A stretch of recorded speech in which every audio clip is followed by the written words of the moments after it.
Praise be to the God and Father of our Lord Jesus Christ. Today I would like to give a message on the topic Christian hope in this fear-stricken world. During this period of lockdown, first I would like to thank my Almighty God for enabling me to speak on this topic. The whole world is affected with the coronavirus, that is COVID-19. In this pandemic situation, the topic given is very essential in our life. I am very glad to express my views on this.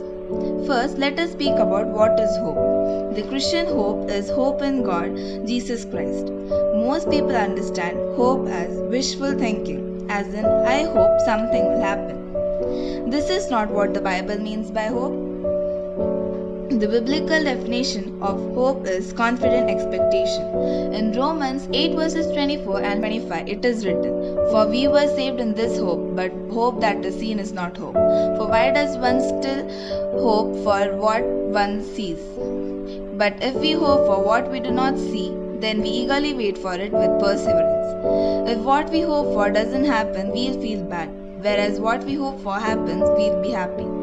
The same way, we pray to God for many things, but not many comes true, and that breaks our heart and our hope in God falls down. But it should not be like that. We should hope in God in whatever situation it may be, not only when we need something but always. Christians' hope in this foreign land is Jesus Christ's second coming and eternal life. These days, we hear of the terror on every side about the novel coronavirus. As it is written in Psalms 31 verses 13, I hear many whispering terror on every side. We all are in our homes, not even able to come out to attend prayer meetings. During this time, we have a chance to get more close to our Lord Father. We can utilize this time to pray for our relatives and others. As it is said in Romans 5 verses 3 to 5. And not only that, but we also glory in tribulations, knowing that tribulation produces perseverance, and perseverance, character, and character, hope. Now, hope does not disappoint, because the love of God has been poured out in our hearts by the Holy Spirit who was given to us. In these 3 verses, Paul provides an insight into why God allows suffering in our lives. To get closer to God and to connect to the deep love of God, sufferings is important. For a better understanding, let us talk about a short story. On an unfortunate day, a man's favorite donkey falls off a large cliff. He tries to pull the donkey out, but all his efforts go in vain. Disheartened, the man decides to bury the poor donkey. He starts to pour soil and sand from above. The donkey, which is struck down, feels the load of the soil and shakes it off his body.